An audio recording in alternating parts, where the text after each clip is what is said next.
Hey boys, week 4 is in the books. It was a tremendous week. Yet again on Sunday I got to sit back and relax and watch it all. It was beautiful. Now as you can see, I'm now filming in my dining room, upping the production value.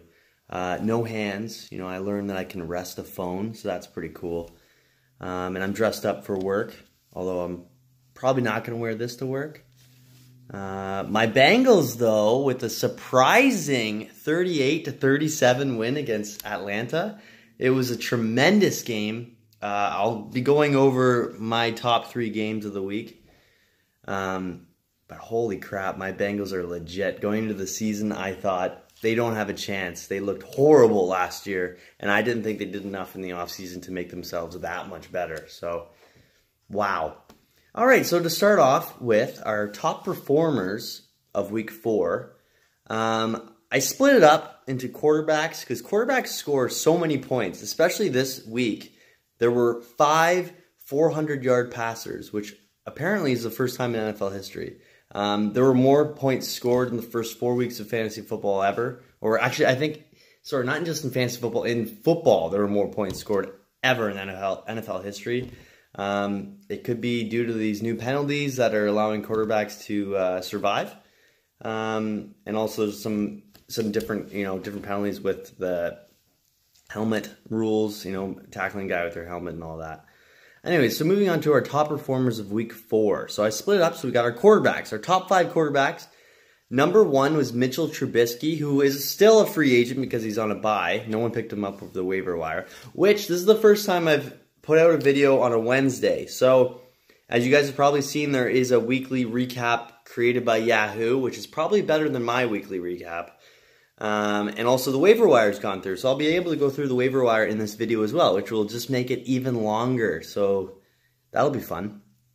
All right, so Mitchell Trubisky, he put up 43.46 points this week. He tossed for 354 yards, 6 touchdowns, and even 53 rushing yards. The guy can run. I did not foresee this happening. It was an absolute blowout. And I'm interested to see who picks him up after the bye week, because they're on bye this coming week. But wow, Mitchell Trubisky might be legit. Number 2 was Jared Goff, which is owned by Drew. He put up 39.3 points, 465 yards, and 5 touchdowns. Now, this was on Thursday night. So, he was the talk of the town up until Sunday, until Mitchell Trubisky one-upped him. And he looked phenomenal. The Rams' offense looks unstoppable. Even with, Todd Gurley had a great day, as he seems to always have. But Jared Goff stole the show, and he looked very, very good. Number 3 was Andrew Luck, who's owned by me, and I put him on my bench this week because I did not expect this type of performance. He had 35.66 points, 464 yards, 4 touchdowns, and a 2-point conversion and a fumble. No big deal.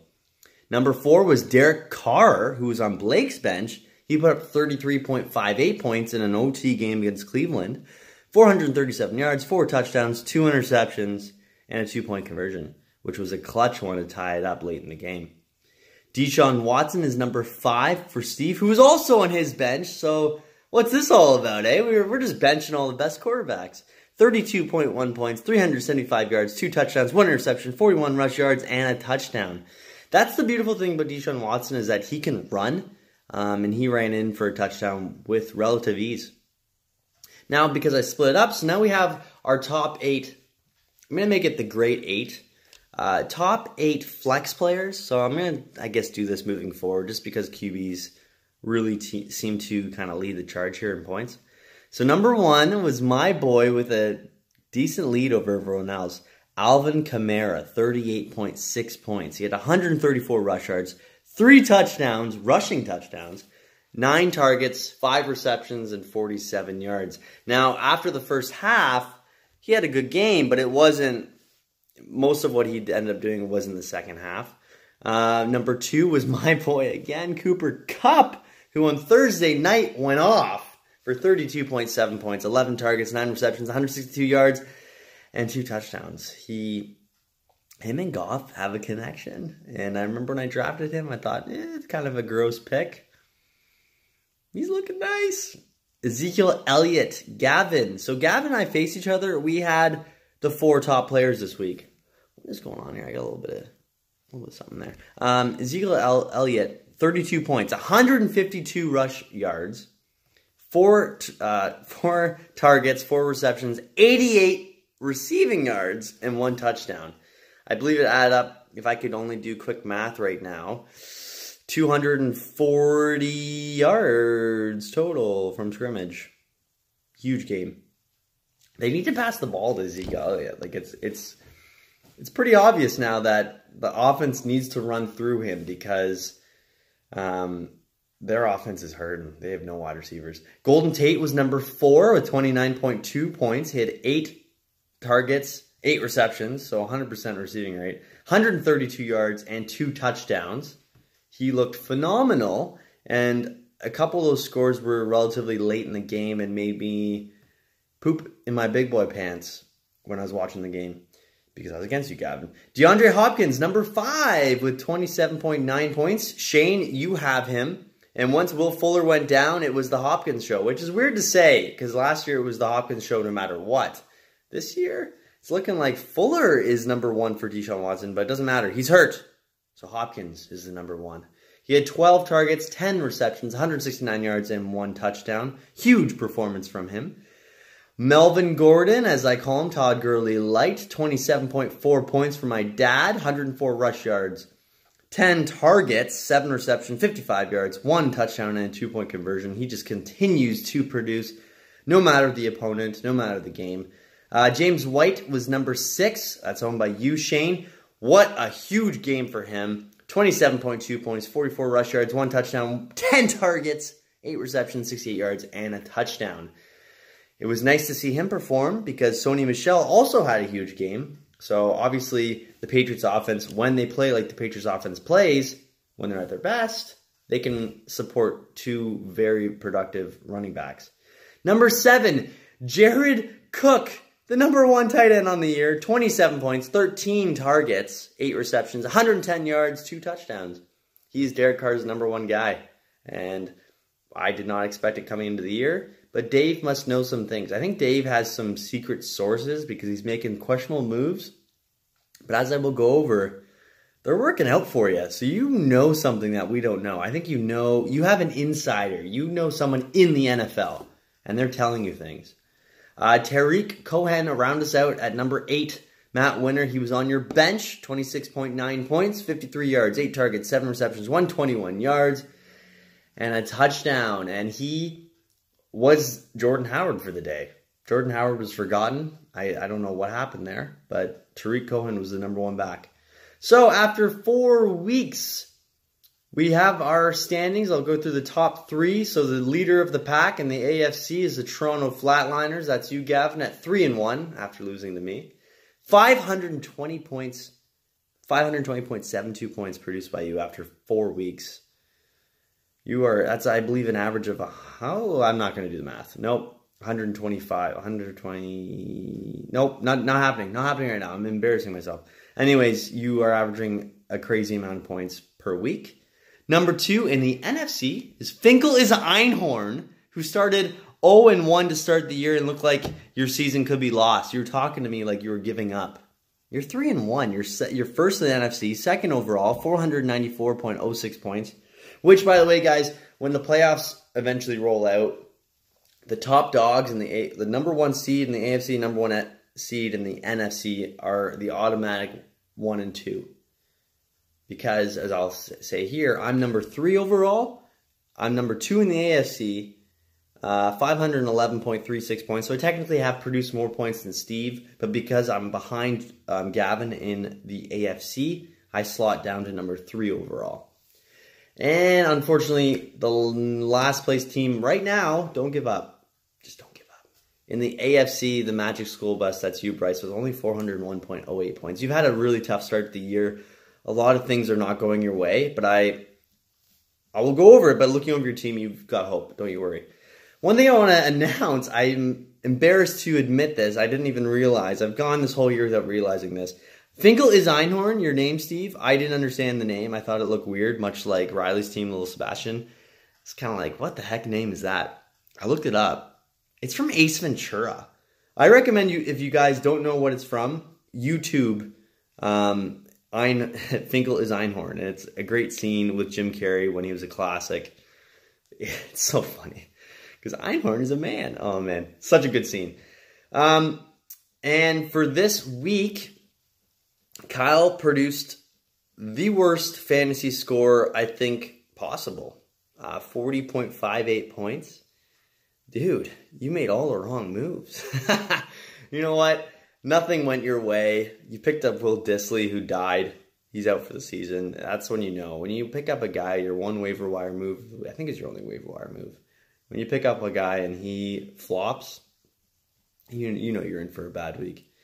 The highest score of the season so far was scored by me, 166.96 points. I needed every single one of those points this week to beat you, Gavin, because you put on a show. And just to put it in context, Finkel is Einhorn in week 2 had the second highest score. So the highest score up until this week with my 166.96. In week 2, Steve produced 155.3. So there's been some high-scoring weeks. This is the first time I've ever competed in a 0.5-point reception league. And it definitely, it helps produce a bit higher scores. It's not, like, insane, although this week was pretty insane. Because there's just some high scores in football right now. It was a really fun week. And because I'm filming this video so late, I get to announce that there's a trade, which I did post in the chat, but I wanted to kind of analyze it with my professional analysts. And wow, I need to learn English. There was a trade, a big trade. So the 0-4 Magic School Bus posted early on a lot of players in the trade block. I'm surprised there was only one move. He traded Rob Gronkowski, who is questionable right now. He always seems to be nicked up a bit. Gronk and Christian Kirk, which he's a rookie guy in Arizona. He could be good. I don't know. I kind of a throw-in in this deal. Gronk and Kirk for Josh Gordon, who's also of the Patriots, and Tyler Lockett, who's looked great, although Doug Baldwin's back, so that kind of limits his upside a bit. But what I find interesting about this is that Gronk going to Kyle, Gordon going to Bryce, both Patriots players, both risky, because I don't know, Gronk has been battling injuries, and coming into this year, he looked a bit risky. But Gordon also, like, high upside, both very, very high upside, both very, very risky. So this could go either way. Gronk, though, is kind of a number 2, I believe, a second-round pick. So I would announce early on, especially with tight end being such a shallow position, I would announce that Kyle, I think, wins this trade. Outright, Kyle wins. Because I think you could have done a little bit better, Bryce. Because Gordon's risky and Lockett, his upside's kind of limited. But this could go either way. I could see Gronk being out for the year. Sorry, Kyle. But I could see him all of a sudden being hurt for the year. But who knows? Who knows? And Josh Gordon on the other side, he could end up being the next Randy Moss for the Patriots. So Blake, Tom Brady, it's looking like his cast of characters, it's going up and up. You got Gronk, you got Josh Gordon, who's quickly trying to learn the playbook. And you got Edelman back this week. Frig, man. Tom Brady's going to be QB1 by the end of the year. Potentially. All right, sorry. Now that I'm going to announce the All-Star team, no, there's another guy who's a little bit better. Patty Mahomes. So this is the All-Star team after 4 weeks, our top performers. Patty Mahomes has finally moved up to the number 1 spot with his consistency. 115.3 points after 4 weeks.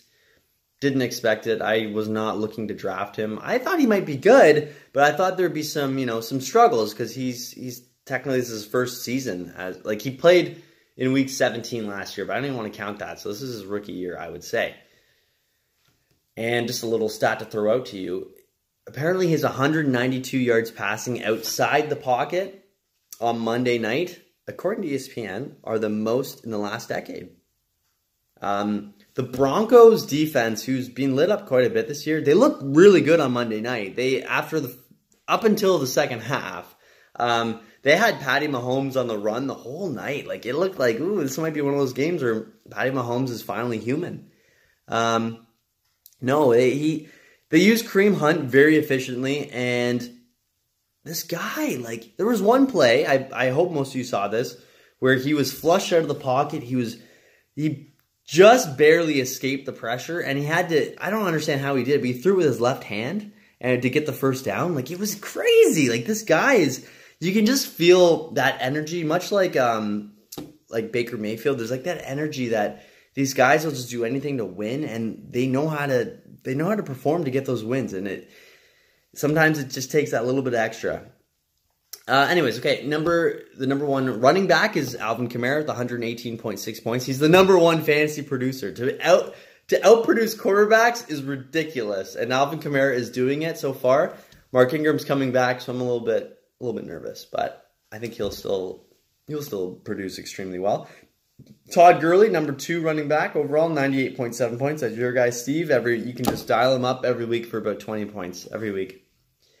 Number 1 wide receiver, Michael Thomas. That's owned by you, Blake. He's still number 1 even after his down week this week. He finally came back down to earth this week. He was limited. Adam Thielen has moved up to number 2 overall with 79.3 points. He's only 0.2 points back of Michael Thomas as being number 1. Wow. I was thinking in the Vikings receiver corps that it would be Stephon Diggs leading the charge. But so far, it's Adam Thielen. Mike Evans rounds out our top 3 wide receivers. That's Bryce, your dude. He's your guy. You got to build around him here to, start your 0-4, but it ain't over yet, man. 73.1 points from Mike Evans. Tight end, the number 1 tight end, Travis Kelce, right? No, it's Jared Cook. Kelce who, as I wrote here on my notes.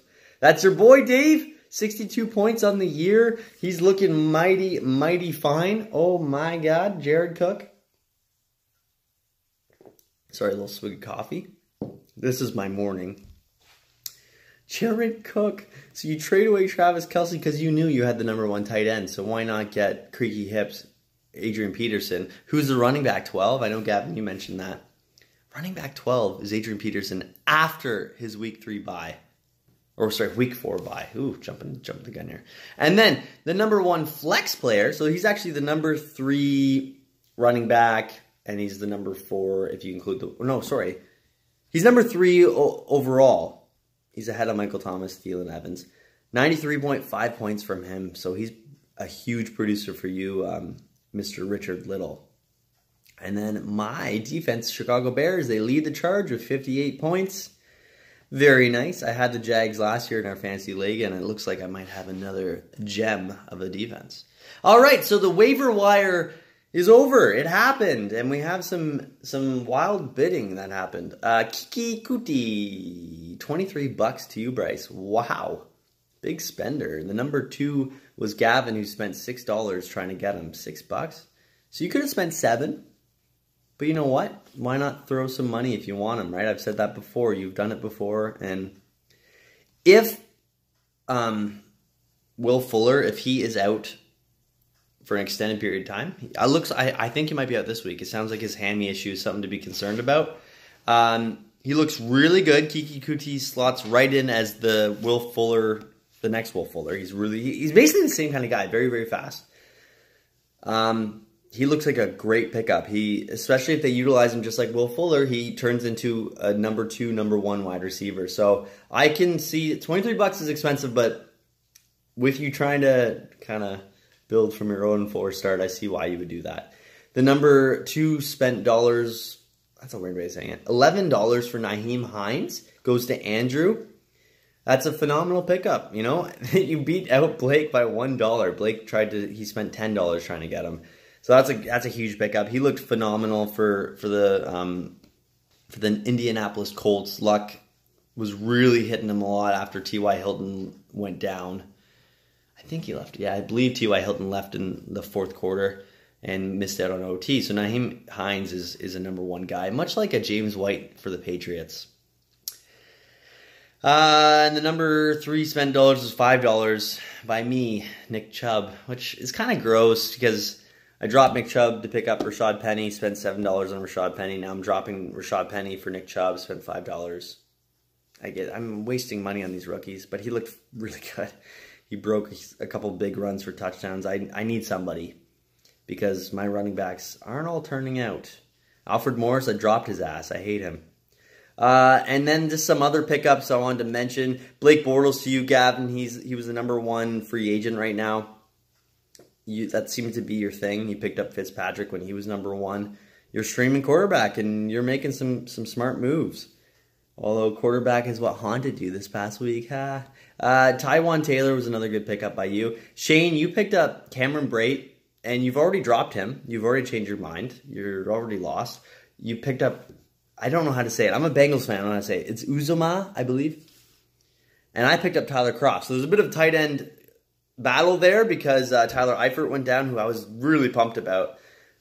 If you guys haven't seen it, YouTube, Tyler Eifert injury, if you want to throw up a little bit. You know, you want to make some room for some more food because that was gross.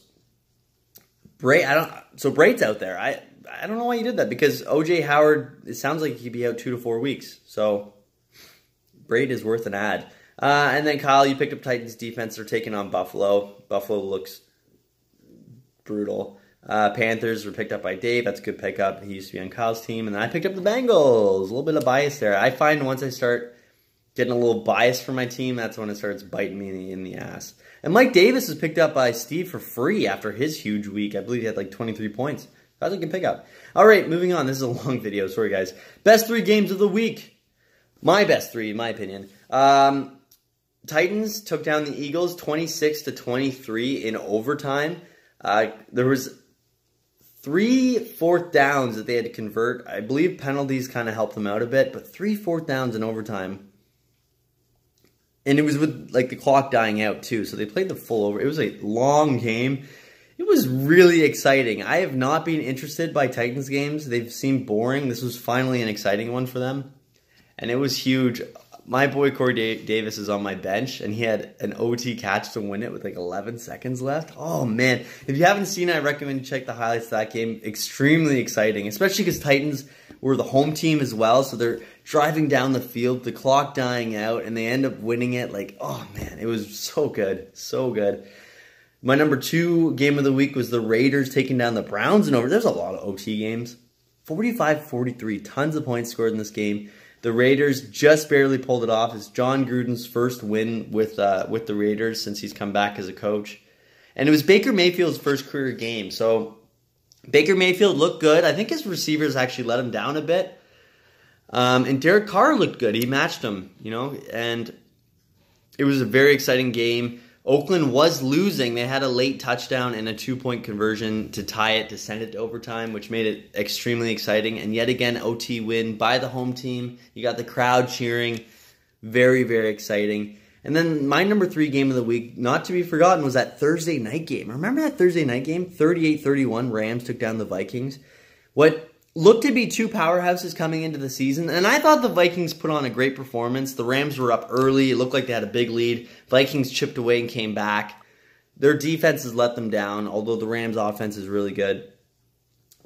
It was a great game, and Jared Goff proved to be the number 1 pick that he was just last year or 2 years ago. So that was a great game. Clash of the Titans, as they want to call it, like as you'd like to call it. Although Vikings are 1-2-1 now, so they don't look like it. But I think by the end of the season, Vikings will be in the playoffs, obviously, and they'll be one of those top teams. So that was a great game. Thursday night games have been really good this year. I'm expecting a bit of a stinker between Indy and the Patriots. I think the Patriots are just going to walk all over Indy. Indy's got a ton of injuries. Anyways, let's move on to the actual fantasy aspect here, our matchups. So I'm going to start off with the Velvet Buzzsaws, who are now 2-2, who defeated Way She Goes 130.48 to 107.88. Ended up being not that close of a matchup, unfortunately. It was a big win for Velvet Buzzsaws, who I believe were on an 0-2 skid, and Way She Goes is now on an 0-2 in the last 2 as well. Big game changers in this matchup were for my dad, Velvet Buzzsaws. Andy Dalton he picked up on waivers. So he had Jimmy Garoppolo, who's out for the season. He picked up Andy Dalton and Baker Mayfield. Started Andy Dalton, who had a huge week of 25.78 points in that shootout against Atlanta. He also has A.J. Green, so he's got that nice little stack there, who A.J. Green had the winning touchdown, and he put up 15.8 points. Some other big performers, Jordy Nelson with 15.3 points.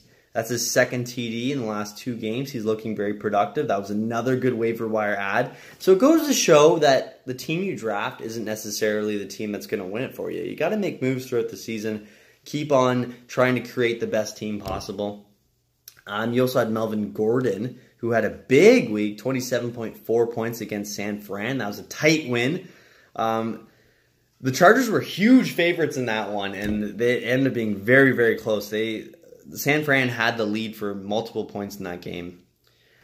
But yeah, so Melvin Gordon, who's a top flex play, he has 5 touchdowns already this year, and this is his first time breaking 100 yards since week 8 of last year, which is surprising. You'd think he'd have more rush yards, but it's his role in the passing game as well that makes him such a fantasy stud. Studge? Whoa! Stud. Alex Collins, only 9 points for you, Velvet Buzzsaws, and he had a fumble late in that game. It looks like Javorius Allen might be stealing that job. You don't want to be fumbling at the goal line. That's when coaches start not wanting to start you quite as much. And George Kittle had a huge monster game, 21.5 points for you. He had an 82-yard score that was just a tremendous play. He's been one of those guys that's been highly touted by the fantasy pros, and it looks like he's finally performing. Now, on the other side, actually, I'll quickly go over Velvet Buzzsaw's bench. Just some brief notes here. Dante Moncrief was on your bench. He had 19.4 points. Obviously, you could have slotted him in there for Michael Crabtree, he's been limited so far this year. But Moncrief had a good game. Whenever he has a touchdown, it'll be a good game. If he doesn't get that touchdown, then it might be not so good. So, Jags receivers are tough to predict. Very, very tough to predict. And then you have Baker Mayfield, who you spent $10 on. No one else, I think, bid on him. But $10 to guarantee, hopefully by the end of the year, one of the top quarterbacks. So that was I like that ad, especially on your bench, waiting for him to kind of ripen a bit. You know, he's a young kid. You got to wait for him to really get his hands dirty. On the other side, way she goes. That's you, Winter. Drew Brees with a very disappointing effort. Only 217 yards passing and no touchdowns. Julio Jones, 21.8 points. Just no touchdowns. Like, it's so frustrating watching him. He was a huge third down target. He already has 502 yards on the year, but no touchdowns. Like, come on. Give the guy the ball in the red zone. It's freaking ridiculous. Landry, only 11.4 points. I had him in DK. I was expecting a lot better from him. It's 20 straight games of 5 receptions was ended for him. So he was getting 5 receptions every game for 20 games. But not to worry, though. Landry's still looking good. He already has 18 targets with Baker Mayfield in a game and a half. So he's obviously his number one guy. It was just a bit of a tough game for him. He just wasn't catching all the balls that were given his way. Things that haunted you, Winter. Leonard Fournette, only 4 points. It was looking good. He was tweeting that he was good to go. Life's great. My hammies are fine. Runs a couple plays. His hammy fucking... Whoa, there's a swear. His hammy just gives out on him, and now it looks like he could be out 1, 2, 3. Who knows how long? And it's just... I feel for you, man, especially when you got a second-round pick like him. With upside like him, you're relying on a guy like that to really kind of push your team over the top, and he just hasn't done it for you, and it's tough. But Aaron Jones, 14.7 points. There's 3 running backs in the Green Bay backfield. Aaron Jones looks like the guy who's going to steal the job. What do I have here? He had his first touch at the end of the first quarter, so it looked like he wasn't going to be used up until the end. What do we got here? I just have some notes. I don't really understand what I wrote there. Aaron Jones, though, he's someone to look out for. He looks like a guy who could become a huge stud if they use him like that. I really hope Green Bay starts using him as a number one guy. You have Zach Ertz.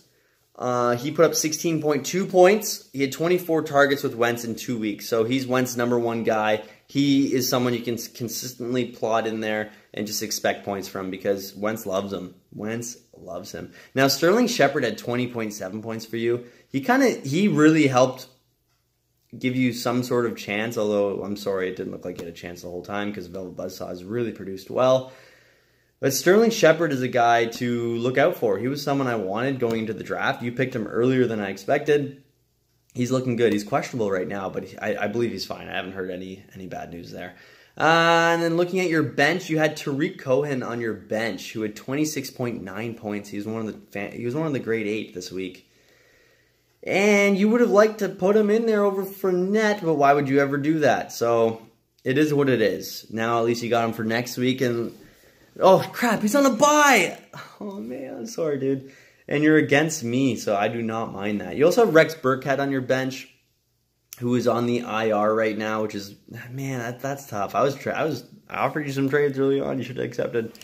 And Josh Rosen is on your bench as well. He's a rookie that, he looked decent. He only put up 12.5 points, but one of those guys who maybe by the end of the year, he could have some value. But yeah, big win by Velvet Buzzsaws to send them to 2-2 in the AFC. All right, moving on to the next matchup. We're at 30 minutes. I apologize, guys. This is going to be a long one. Wally World takes down the Odell Republic. 127.96 to 40.58. That's like 87 points. So, why did this... move to week 5 here. Sorry, guys. The biggest win of the week, and I'm sorry, Dave, just based on your trades and some of your moves, I would never, ever have guessed that you would be the one to have the largest win. But you did it, because the Odell Republic forgot how to play fantasy football. Yeah, so looking it over, let's start on the 40.58 point score side, just to go over it quickly, Kyle. So you were obviously hurt by the bye. You had Christian McCaffrey, I believe, on the bye, which is not fun. You've got Mark Ingram coming back this week after his 4-game suspension. So that's, you know, that's going to hurt you, obviously. Russell Wilson, who's been an underperformer. In his last 3 weeks, 16, 16, and 9 points. I rounded up. I rounded up to help you out here. Only 16, 16, and 9 in the last 3 weeks. He's not looking like the Russell Wilson. His O-line is letting him down. OBJ, only 10.5 points, which is decent, but not OBJ-like. He has 0 touchdowns this year. That doesn't help. Demaryius Thomas has looked insignificant over 4 weeks. 4.4 points. That's a bit worrisome. Mike Williams finally had a down week. Only 2 points. He only had 3 targets. That was... what the hell is that all about? Isaiah Crowell, the Crow, he was crap. 1 reception, 3 yards, 4 rushes for 0 yards. It was the Bilal Powell show because they were playing from behind against Jacksonville.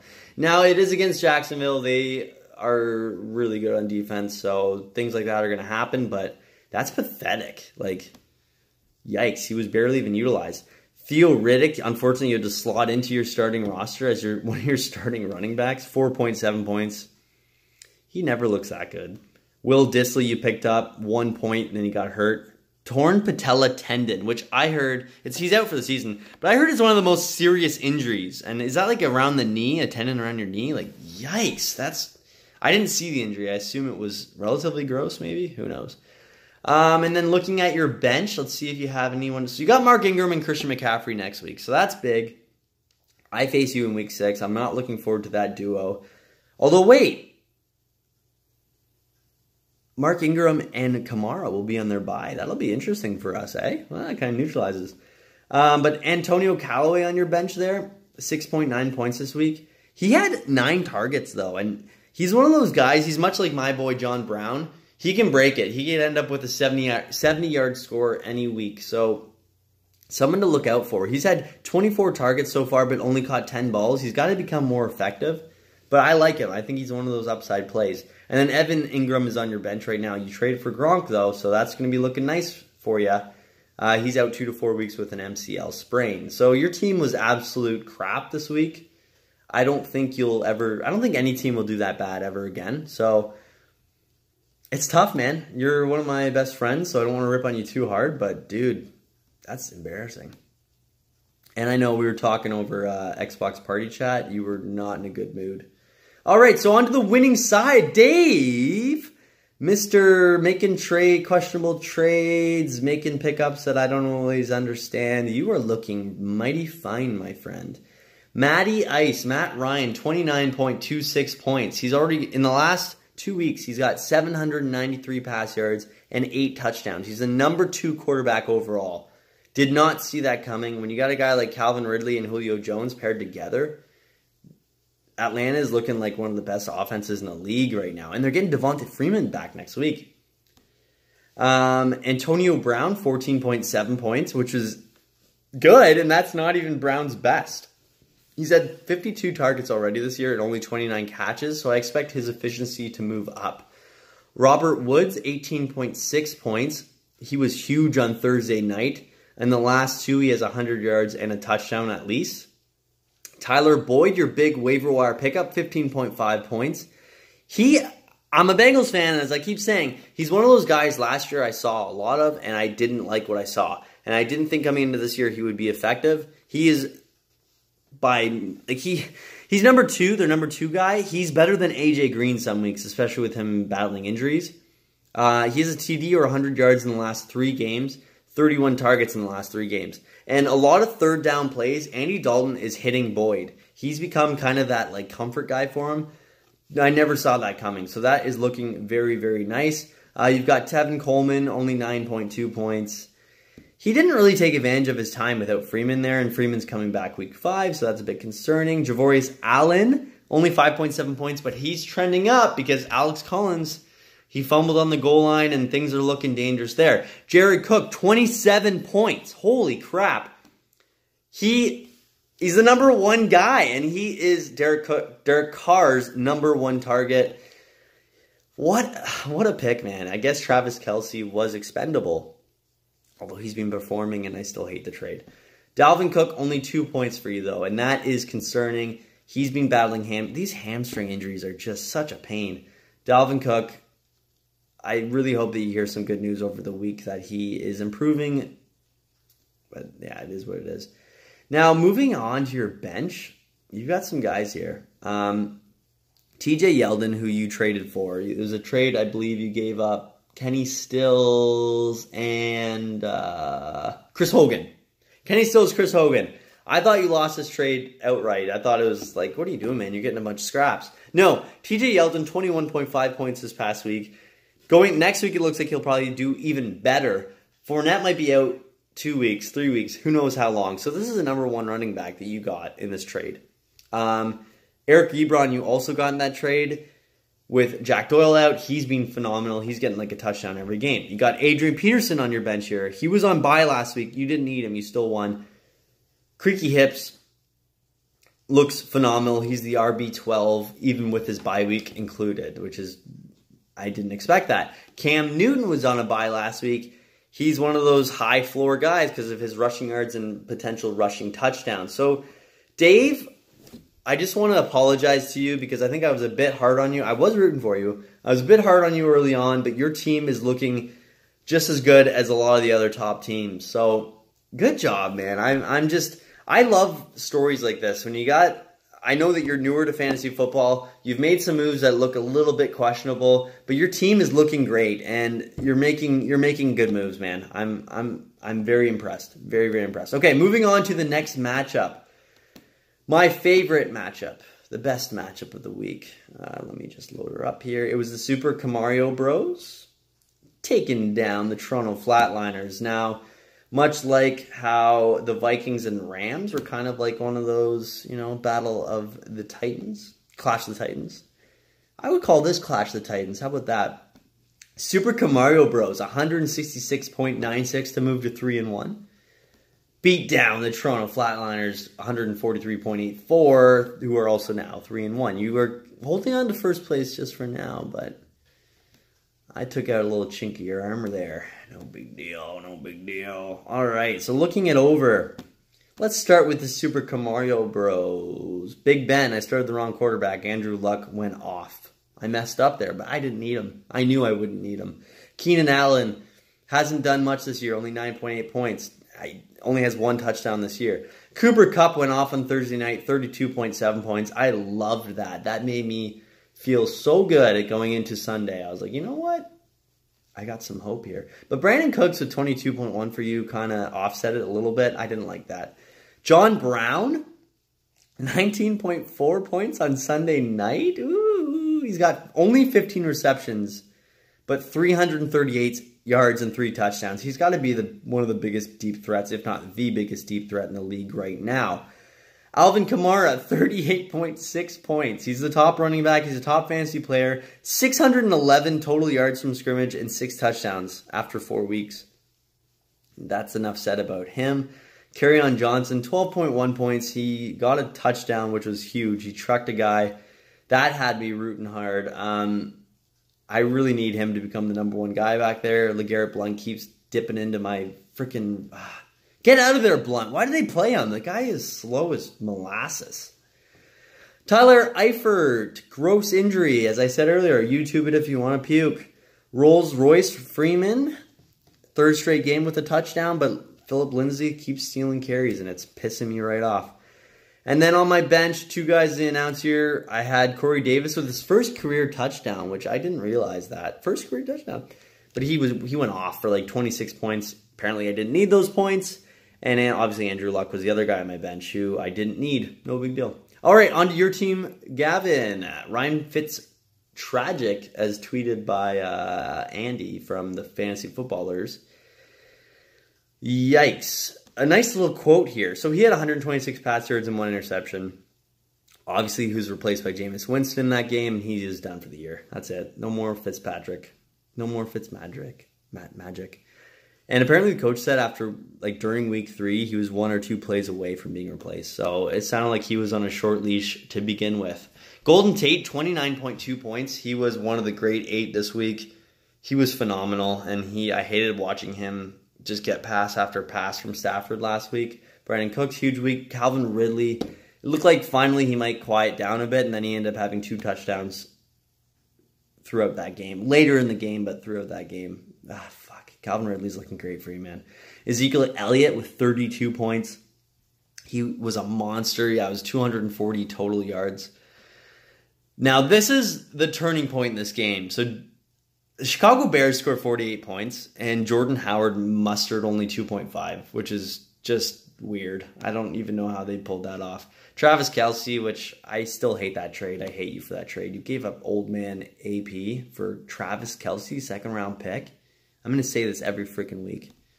17.3 points from him on Monday night. He tried his best to chip away the lead that I had. Wasn't enough, and it was never going to be enough.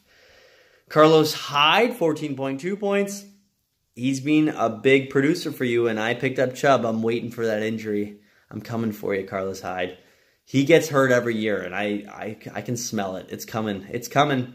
And then you decided to bench James Conner, which ended up being that was a very, very smart move on your part. You got Doug Baldwin on your bench, 6.6 points. He's coming back from, I'm going to call him No Knees Baldwin, because apparently he had surgery on his one knee, or he's hurt, missed a couple games because his one knee, hurt his other knee. No Knees Baldwin, high upside. He could be a wide receiver 1, and he's on your bench right now, and you're still putting up massive points. And then Alshon Jeffrey, 20.5 points. I did not expect that from him in his debut. He looked really, really good. And Wentz looks good. Philadelphia looks like they might be another. Once their defense, like they're getting pressure on the quarterback, but their defense needs a little bit of work if they want to trot their way back to the Super Bowl. But Carson Wentz looks mighty fine. All right, now on to what I thought was the most exciting matchup, just because you had one of those kind of Monday night showdowns. Going into Monday night, it was Tyreek Hill for Andrew versus Patty Mahomes for Steve. Steve ended up winning 133.86. That's Finkel's Einhorn, which YouTube that, versus 129.10 to Andrew. It ended up being a very tight matchup. There was hope. There was hope for you, Andrew. It is tough, though, when Steve's got Patty Mahomes. And Patty Mahomes only put up, it's funny to say only, but 22.86 points, which you should have started Deshaun Watson, apparently. Anyways, okay, going over these two teams here. Finkel's Einhorn. Patty Mahomes is the number 1 quarterback overall. The guy is just absolutely lethal. Looks phenomenal. T.Y. Hilton, 13.5 points. He's in doubt for Thursday, which is worrisome. Something to be concerned about there. Amari Cooper, 22.8 points. So he's good, he's bad, he's good, he's bad. That's how his weeks go. So you should probably bench him next week. Or actually, this is a really funny thing I heard on the Fantasy Footballers. He said what you should do with Amari Cooper, because once you have faith in him, that's when he does not perform. So what you need to do is you need to fool him. So you need to keep him on your bench right up until like just before game time, and then slot him in there. So, you know, there's no pressure on Amari Cooper to perform. So keep him on your bench, and then like 5 minutes before game time, slot him in there. Hopefully it'll fool him, and then he'll produce for you.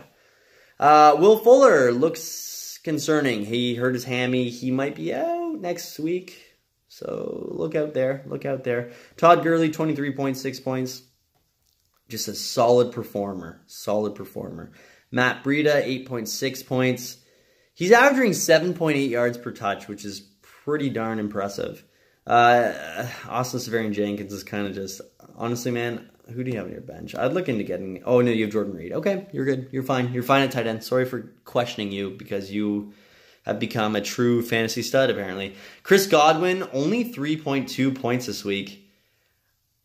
That's concerning. I don't know if Jameis Winston doesn't trust Godwin the same way that Fitzpatrick did. I don't know. The offense obviously struggled this past week, but he only had, I think it was like 3 targets. Only 2 targets. Adam Humphries took over there, so that's something to be concerned about as well, but he's got high upside moving forward-ish. I think the game changer this week, believe it or not, was your defense. Green Bay defense shut out Buffalo, put up 23 points. When you get 23 points from your defense, that's really good. That's what pushed you over the top. That's the reason why you won.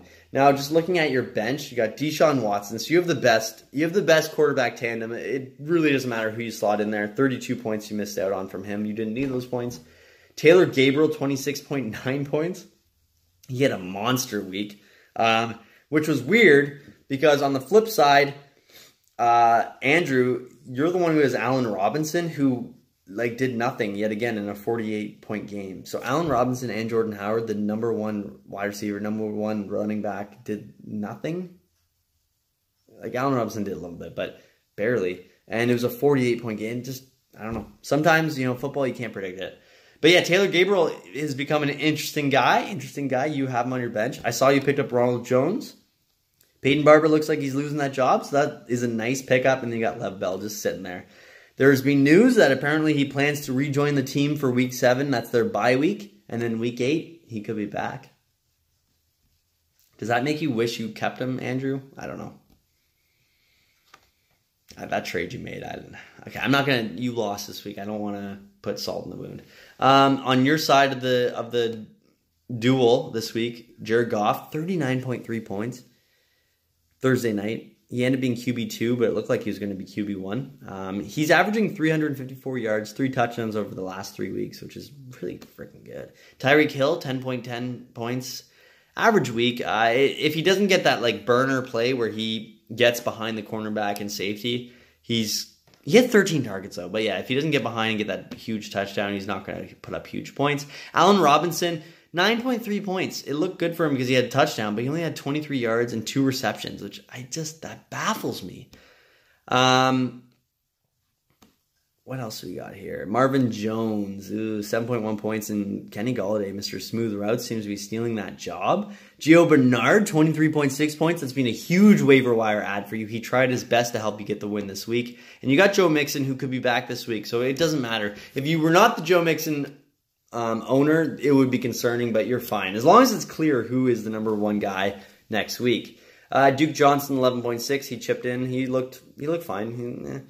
Trey Burton, 15.6. He was a big guy coming into the season. There's some hope there now, Finally, he's producing. It was a breakout game for him. And then on your bench, you got Derrick Henry, who's been he's been sad, man. Maybe he'll have a bounce back, though. Apparently, Buffalo is a little bit weaker against the run this year. I'm hoping for you, man, because I don't want you to get nothing in that trade for Lev Bell. Come on. And Sammy Watkins was on your bench, which thank God he was. He put up 0 points. He left with a hamstring. These hamstrings, oh my God. He left with a hamstring injury, and it's concerning moving forward, but don't worry about that because you also have Julian Edelman, who will be back, and I'm sure he might end up being Tom Brady's number 1 guy. So that was huge. You're getting Joe Mixon back, hopefully this week. And you got Carson Wentz sitting there who keeps getting better and better now that he's back from his injury. So, Andrew, I know that you are 1-3 right now, but your team it's looking nice. It's looking nice, man. Just keep grinding it out. I know you don't have Lev Bell, and that's painful to have your first overall, sorry. The second overall or third? Fuck, I can't believe I forgot. Third overall. I can't believe the third overall pick is out, but wait a second, what's going on here? Oh my God, sorry guys. When I search it, it keeps going back to week 5. Okay. But yeah, having Lev Bell, not having Lev Bell it's concerning, it's tough. I lost, actually I don't even want to talk about it, but Jerick McKinnon early in the year, you know, things like this happen. Just got a battle on. Stop reloading here. All right, moving on to Rogueville. That's you, Shane. You took down Brady's Bunch for their, I believe it was their second loss of the year. You won 110.12 to 101.26. It was a very close matchup. Let's start with the winning side. That's you, Shane. Aaron Rodgers, only 16.02 points right now. He's questionable, but he's nicked up. He'll be fine. He hasn't performed up to Rodgers' standards, I'd say. But that's okay. It's these lingering injuries he has. Once he kind of heals up and is good to go, he's going to start performing up to Rodgers' levels, I'm sure, by the end of the year, as long as he isn't fully out at some point. DeAndre Hopkins, season high, 169 yards. He looked great once Will Fuller went down, which is weird to say. Like, Hopkins should be the number 1 guy. Anyways, 27.9 points from him. He was dynamic, as always. Stephon Diggs had a bounce-back week because last week he only had 17 yards. He had 17.8 points for you. He was great. Kirk Cousins looks very, very productive in that offense. And Case Keenum looks horrible for the Broncos. So that signing is looking better and better every day. You had to start Cole Beasley, which is gross, and he only put up 7.3 points, but it is what it is. Lamar Miller, 4.9 points for you. He was injured. He left for the fourth quarter in overtime, and he's only the RB34 this year, so he's being a bit disappointing. There's Donta. I don't want to. Why am I recommending this? But Donta Foreman, look into picking him up. He's back from the PUP, I believe, in week 6 or after week 6. He's the backup to Lamar Miller. He might steal that job. James White, though, 27.2 points. He's one of those guys that I have always kind of underestimated him, I guess you could say. He looked very, very, very effective, even with Sony Michel also producing. So he is one of those guys moving forward that you can probably slot in your flex every week and just look forward to a lot of points, especially as the Patriots offense starts rolling. O.J. Howard left early in the game for you, unfortunately. He sounds like he's out 2 to 4 weeks with an MCL sprain. He put up a donut for you. Chris Carson, also, that was a shocking injury / I don't believe he even started that game. He had 0 points. That hurt you, but you still pulled off the win. So good job, man. Good job getting a win with 2 donuts in your lineup. And then on your bench, just someone to mention is Devonta Freeman. He's coming back next week, and hopefully he's fully healed. And he wasn't that effective in the weeks that he was playing this year. So hopefully some time off, and he'll be fine. And then you got Jack Doyle on your bench, who you have now dropped, which I don't fully understand. I might be trying to pick him up. No big deal. Now on the losing side, Tom Brady, only 20.96 points. I know I say only just because I expect Tom Brady to be putting up 25, 30, 35 points moving forward, as he's got a ton of targets, especially with Edelman coming back. Michael Thomas, 6.7 points. It was his first lousy week of the year. Only 4 receptions after averaging like 10 plus. Juju also had a down week for you. Nelson Aguilar also had a down week for you. All these guys are target monsters.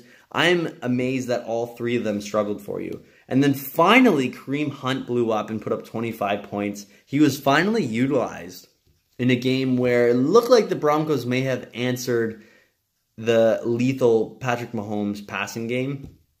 He ended up in the fourth quarter taking over, but wow. And then Marshawn Lynch, 17.2 points. Old man Lynchy, I believe I read that was his 130 rush yards was the most rush yards he's had since he was in Seattle. So that looks impressive. Him and AP, the old men of the league, are performing. Maybe age is overrated. Maybe you don't age as much as people think. Jimmy Graham, 9.6 points. He had his first touchdown as a Packer. I thought that was kind of cool. And Albert Wilson, 4.1 points, kind of let you down there. Yeah.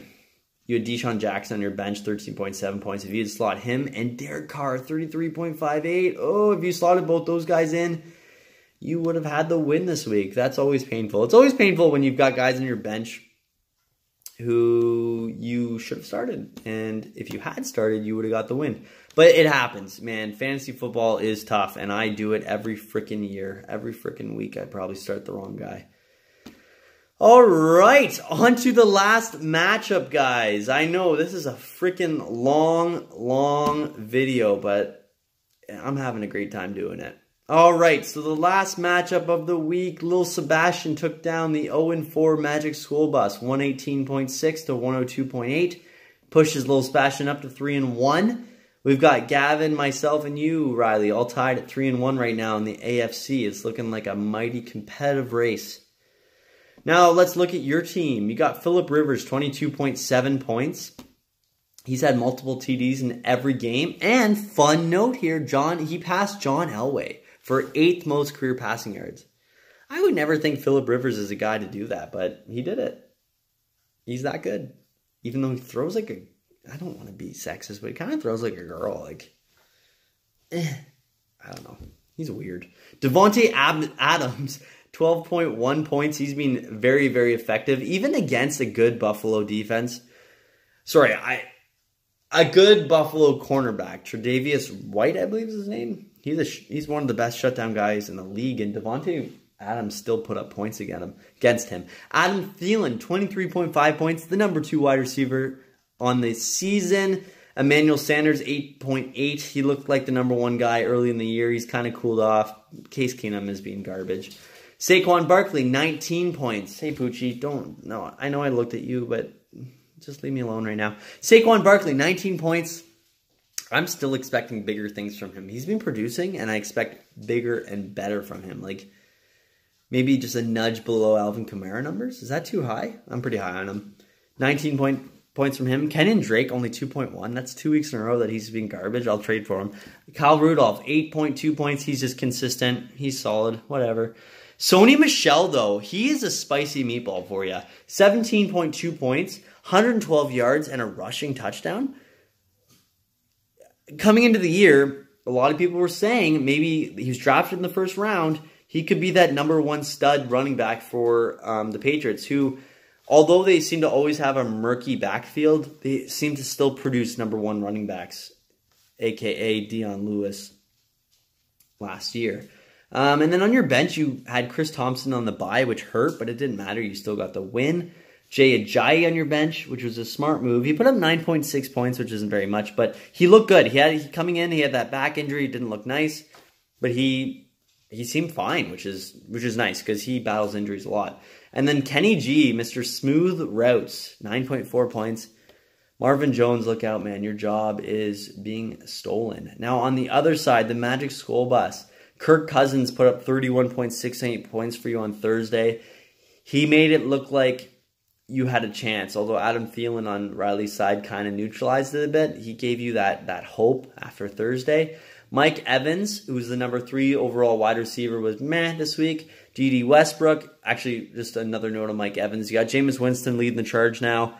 Don't worry, Mike Evans is his number 1 guy. D.D. Westbrook, 16.6 points. He had a fumble lost? Oh, yikes. But he looked like the number 1 guy for the Jags. Nah, it's this week. But he looks good. He's very talented. Very, very talented. Christian Kirk, who you traded away, meh. David Johnson, 16.7 points, and he looked very, very effective, and they utilized him a lot. So moving forward, that was really nice to see. I'm sure you put him on your trade block. Man, take him off, man. Keep him. He's the key to wins in the near future. Philip Lindsay, 14.9 points. He had his first career touchdown. He keeps taking carries from my boy Royce Freeman. I hate him. Rob Gronkowski, you traded. What's your tight end plan? Oh, you have Vance McDonald. Oh, okay. Vance McDonald's not bad. And Ben Watson. 2 pretty good tight ends.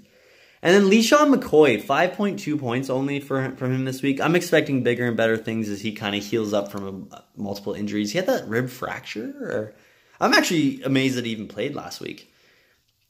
Hold on to him, man. Him and David Johnson, they were early draft picks for you, and honestly, they've underperformed this year. They should regress in a positive way, if that makes any sense.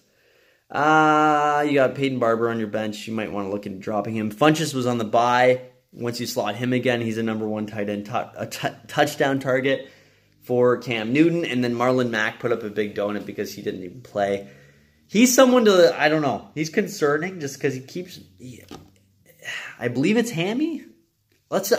Every time I don't know the injury, I'm just going to say it's a hamstring because the percentages say it's probably a hamstring. And then Robbie Anderson, only 2.8 points from him.